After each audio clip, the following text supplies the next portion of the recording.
আসসালামু আলাইকুম। Hello everyone, কেমন আছেন আপনারা সবাই? আশা করি আপনারা সবাই ভালো আছেন। আজকে প্রতিবারের মতো রেসিপি নিয়ে এসেছি। আজকে রেসিপি হয়েছে কচুরলতি আলু দিয়ে ছোট ইলিশ মাছের ঝোল। তো আশা করি আজকে রেসিপিটি ভালো লাগবে। আমার রেসিপিটি ভালো লাগলে প্লিজ লাইক করবেন এবং সাবস্ক্রাইব করবেন এবং ফ্রেন্ড এবং ফ্যামিলির সাথে শেয়ার করবেন। আমি খুব ইজি এবং সিম্পল ঘরোয়া থাকা উপকরণ দিয়ে তৈরি করি। তো প্রথমে কচুরলতিগুলো কেটে ভালো করে পরিষ্কার করে ধুয়ে নিয়েছি। এরপর ছোট ইলিশ মাছ পিস করে নিয়েছি টমেটো কুচি এবং নিয়েছি ধনেপাতা কুচি আর পেঁয়াজ কুচি। তো প্রথমে আমি চুলায় একটা হাঁড়ি বসিয়েছি। হাঁড়িতে রান্নার রেগুলার তেল দিয়ে দিয়েছি 2 টেবিল চামচের মতো। তারপরে বড় একটা পেঁয়াজ দিয়েছি, পেঁয়াজটা কুচি করে দিয়েছি এবং তেলটা গরম হয়ে গিয়েছে। ওই পর্যায়ে পেঁয়াজটা এড করেছি। এখন অনবরত পেঁয়াজটাকে ভালো করে নেড়ে ছেড়ে দেবো। পেঁয়াজটা একটু নরম হয়ে আসলে অ্যাড করেছি 1 টিস্পুন আদা বাটা এবং 1 টিস্পুন রসুন বাটা। এখন অনবরত নেড়েছেড়ে নিয়েছি। নেড়েছেড়ে সামান্য একটু অনবরত নেড়েছেড়ে এখানে অ্যাড করে দিয়েছি কিছু গুঁড়া মশলা, 1 টিস্পুন মরিচের গুঁড়া এবং 1 টিস্পুন হলুদ গুঁড়া এবং দিয়েছি স্বাদমতো লবণ। তো লবণ দিয়ে এবার আমি অনবরত ভালো করে আদা রসুনের সাথে পেঁয়াজের সাথে গুঁড়া মশলাগুলো ভালো করে ভেজে নিব। ভাজা হয়ে গেলে গুঁড়া মশলাগুলো ভালো করে ভাজা হয়ে গেলে সামান্য একটু পানি দিব। পানি দিয়ে মশলাটাকে একটু কষিয়ে নেব। সামান্য একটু পানি দিয়ে মশলাটাকে কষিয়ে নিয়েছি। পানি যখন ফুটে এসেছে আমি ইলিশ মাছগুলো দিয়ে দিচ্ছি, কেটে পরিষ্কার করে ধুয়ে রাখা। আজকে আমার ইলিশ মাছের সাইজটা খুব ছোট, তাই আমি বড় করে কেটেছি। তো আজকে আমি মাছ ভাজি করতেছি না, আমি সরাসরি ব্যবহার করছি। তো আমি মাছটা এক পাশ করে দিয়ে দিয়েছি এবং লতিগুলো এক পাশ করে দিয়েছি, যাতে মাছটা না ভেঙে যায়। মাছটা এক সাইডে রেখে লতিগুলো এক সাইডে আমি দিয়ে দিয়েছি এবং সামান্য একটু হাতা খুন্তির সাহায্যে মিক্স করে দিয়েছি এবং ঢাকনা দিয়ে দিয়েছি। ঢাকনা দিয়ে 5 মিনিটের মতো কষিয়ে নিয়েছি। 5 মিনিট পর ঢাকনা সরিয়ে আবারও ফিরে এসেছি।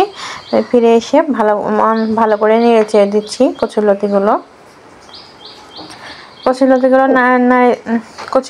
নেড়ে চেড়ে দিচ্ছি ভালো করে, যাতে করে মাছটা না ভেঙে যায়। ওই জন্য সাবধানতার সাথে মারতেছি।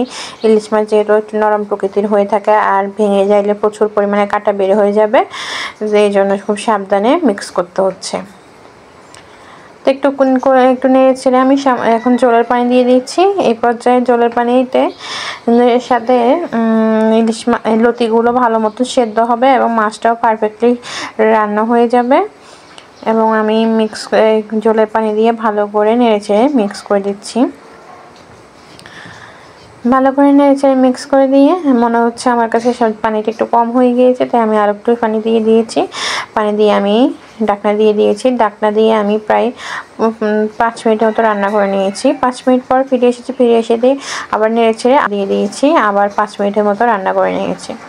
তো 5 মিনিটের মতো আবার রান্না করে নিয়ে আবার ফিরে এসে অনবরত নেড়ে চেড়ে দিয়েছি এবং এই পর্যায়ে আমি অ্যাড করে দিয়েছি একটা কাঁচামরিচ এবং কয়েকটা ধনেপাতা কুচি।